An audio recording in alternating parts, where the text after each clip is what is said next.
Hey, welcome back to the Jesus Discussion. We're glad you're here. We're not a show that's trying to, or podcast, we're not trying to sell ourselves on status and resume and things like that. We're just trying to get back to who was Mark and what was Mark saying? And what if I was in this ancient audience and heard Mark read for the first time? What if I was part of that first audience? What would I think about what Mark was saying? Who were these people and what was going on? And what was their, day-to-day life like? So welcome back. We're in the last little chunk of Mark chapter 4. And if you have any questions or comments or anything you'd like to share, say, challenge, feel free to send that to questions@thejesusdiscussion.com.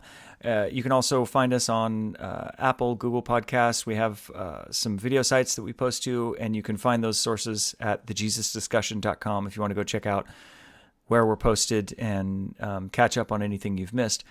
Now, here we are in Mark chapter 4 again. We're going to finish out Mark chapter 4, and I just want to bring up what we opened with the last episode, which was just kind of the title of this work. This is, Mark 1:1. It's the good news of Jesus Christ, or Jesus the Anointed, Jesus the King, the Son of God. And Everett, we've talked about that really sets a frame for all of Mark's gospel. It's like the title of his work. His work didn't come with a title that it would be on like a bookshelf, but you read that first line and it's the beginning of the good news. So it doesn't bother with a lot of his younger life. It starts right here at this opening chunk. And then later on in verse 13 of that same chapter, we have this sense where Jesus is not hauled off, but he goes off into the desert and he's tested or tempted. And that kind of sense of testing, Mark goes real short on it, where, when Matthew writes, he spells out that testing fully. But where Mark is, he kind of uses that story of testing as a convention to set up the tone for what Jesus is going to experience throughout the rest of Mark's writing. That Mark is highlighting how Jesus was tested and challenged. Anything else really to add to those to that intro? No, not especially. But the idea that this is the beginning of the gospel of Jesus, the Son of God, and that tells us what Mark is all about, what the stories that he records and the teachings that he records all about, and the idea of continued testing throughout Mark's gospel. We see that. So it's not just, Matthew emphasizes the 40 days, but for Mark, the testing continues throughout Jesus' ministry. Right. And we mentioned before in the last episode that Peter's often the convention, but other people are also, kind of coming at him and testing him in various different ways. Now, we had just read these series of parables, and it's important to know that Mark is kind of traveling in chunks of thought as he tells the story. And he's not telling every story there ever was or is about Jesus. He's telling certain stories for a certain reason. He's making his point about who Jesus is. And we talked about, these aren't biographies. These are more of an evangelistic work. This is an invitation for people to join the kingdom of heaven, to follow who Mark claims is the King over all and the Son of God. Now, and we'll develop as Mark develops the theme of the kingdom of heaven, then we'll also kind of spell some of that out. Now, in the last chunk, we had the parables, and then in this next chunk, we're going to start here at verse 35, and this is a really interesting story where he's crossing the sea, and he calms the waves. And so let's, unless we have anything else for that opening, let's just read that chunk and then kind of talk through it. And I'm here on blueletterbible.org in the CSB version here. And so we'll pick up at verse 35. On that day, when evening had come, he told them, "Let's cross over to the other side of the sea." So they left the crowd and took him along, since he was in the boat, and other boats were with him. A great windstorm arose, and the waves were breaking over the boat, so that the boat was already being swamped. He was with them, sleeping on the cushion. So they woke him up. So they woke him up and said to him, "Teacher, don't you care that we are going to die?" He got up, rebuked the wind and the sea. "Silence, be still." The wind ceased, and there was a great calm. Then he said to them, "Why are you afraid? Do you still have no faith?" And they were terrified and asked one another, "Who then is this? Even the wind and the sea obey him." Now that's a pretty straightforward chunk of writing, but the thing that can be challenging is, kind of what context are these questions being asked, and what are the tone of what's going on? So, Everett, right here in verse 38, when they wake him up and say, "Teacher, don't you care that we're going to die?" Now, what is the framing for their question? Are they, I hear a lot of devotional writings, read a lot of devotional writings, or have heard a lot of people talk about the idea that, this is what you should do when there's a problem. You should go to Jesus. Now, I don't disagree with that, but I don't know that that's really representative of the tone. Are they going to him because they think he can solve the problem? Or what is really the tone of their question? No, I don't think they're going to him because they think that he can calm the sea, because they're astonished when he does it. Right. They question their understanding of who Jesus really is in verse 41. Mm-hmm. So I think this is a rebuke. I mean, I think they're irritated at him. Right. Now, these are people of the sea. Mm-hmm. I was on a ship once and getting a little concerned. I mean, the ship was rising up out of the sea and slapping the water when it came back down, and I could hear it hit the hull. And I thought, so what I did was I looked at the crew, and they were laughing and joking and carrying on, and they said, "Okay, if they're not afraid, I shouldn't be afraid, because these are people that make this voyage all the time." Right. So this is pretty normal. Yeah. So here, these people of the sea are frightened. So it must have been really bad.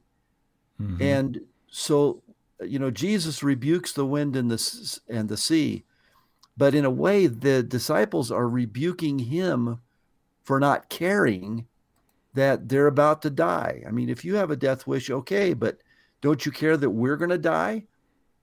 Right. So he's asleep in the boat, and it's like, dude, what?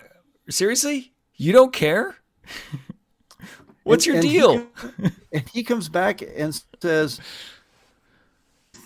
in other words, aren't you trusting God through even this difficult, frightening time?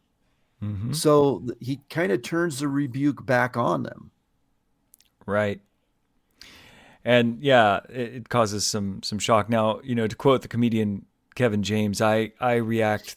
I'm not a water fan. I react the same way if a piece of seaweed touches my foot, or if I'm being attacked by a great white shark. So it's kind of the same reaction for me. I am not a fan of the water, and I remember learning to sail on a little 10-foot styrofoam sailboat on a lake, and even that was like, man, not for me. So I couldn't even imagine crossing a giant lake.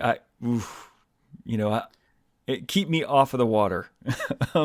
So I couldn't imagine if that's your world and you're used to being out on the sea, and it's enough to freak you out.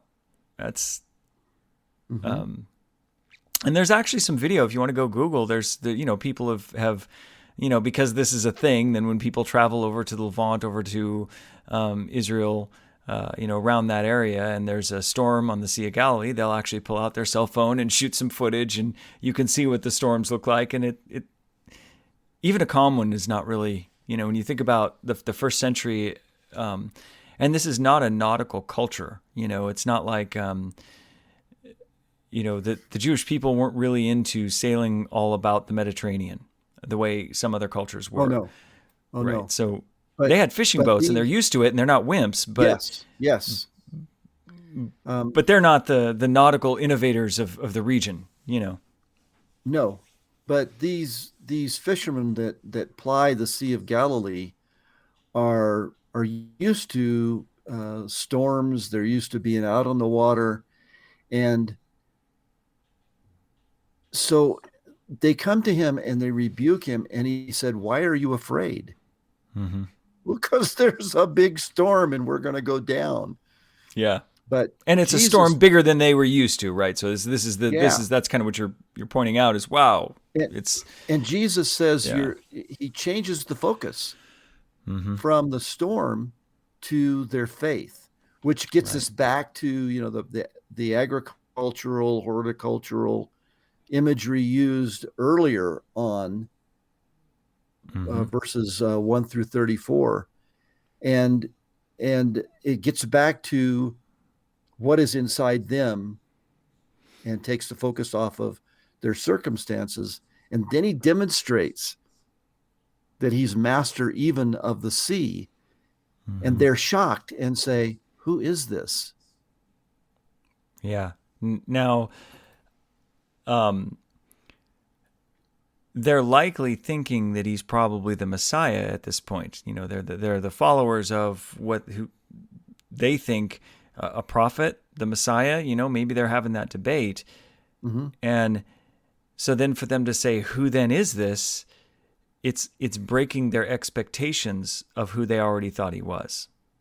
Right, and that's that's one of the great themes in Mark, is that the people of his day had a certain image of the Messiah or whatever, and Jesus sort of breaks those I don't know if you call them stereotypes, but those images down, and says, no, that someone greater even than the Messiah is here. Yeah. And so then that causes some fear, and they're not afraid he's going to come after him, but it's kind of like, I'm trying to think of an apt analogy. I'm guessing my audience is probably, our audience here isn't really into 60s muscle cars in the American culture, but you can put you are good, right? So you can if you put a big V8 in some of these classic vehicles,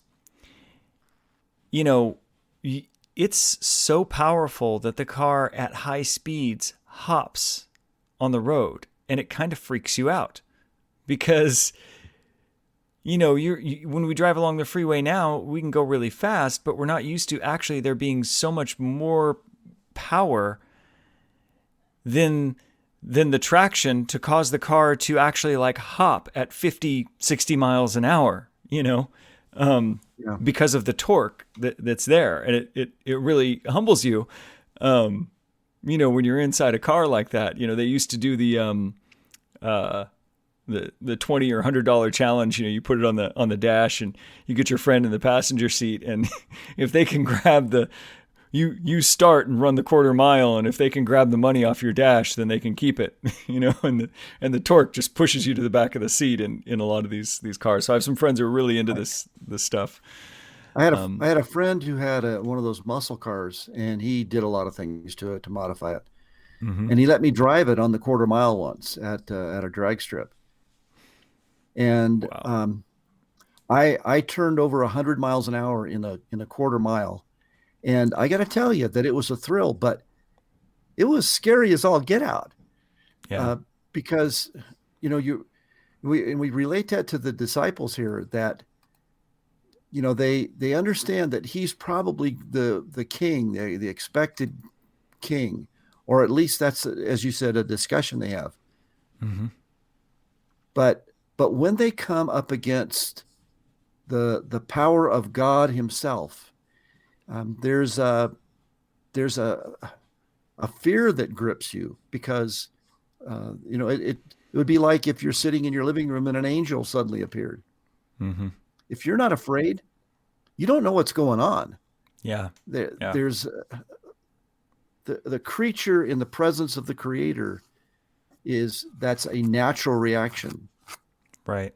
And they had seen him do miracles and heal people and stuff like that. But now the forces of God in nature, the forces that God set in motion, yes, that are causing nature, are the thing that he controls. So it's not just, I let the storm. It's from the perspective of the forces of God. Yeah, I like that you brought that up. So that's kind of the tone of their fear. And then, this really, do you still have no faith? And that's kind of where, in our last episode, we were talking about the parables being about the kingdom. But I also think more broadly, they're kind of bringing on the discussion of faith. And this is one of the things I think Mark does great, is he lets themes grow within his work. And he doesn't, immature writers, we want to put everything all at once, and mention it and explain everything. But really good writers and great writers tease you with information that they're going to continue to fill out as you continue to read. And that pulls you forward in the narrative. And that's a little bit where, those parables, he tells the first parable in our last series, it's a parable about parables. And then he jumps forward in time to the moment where Jesus is explaining it. Mark jumps forward in time to the moment where Jesus is explaining it to the disciples. And then he jumps back in time to where the parables are being told. And so the reader knows, okay, I'm going to have to put some thought into these next parables. Like, okay, I get it. This isn't just a plain, direct statement. These are parables. So then, you're thinking through the parables, and then they leave, and they've got this crossing the Sea of Galilee moment with the storm. And Mark continues to bring up the issue of faith, which gives another kind of highlight to why he had used those parables earlier. There's not really a lot else in this chunk, and this might be a good place to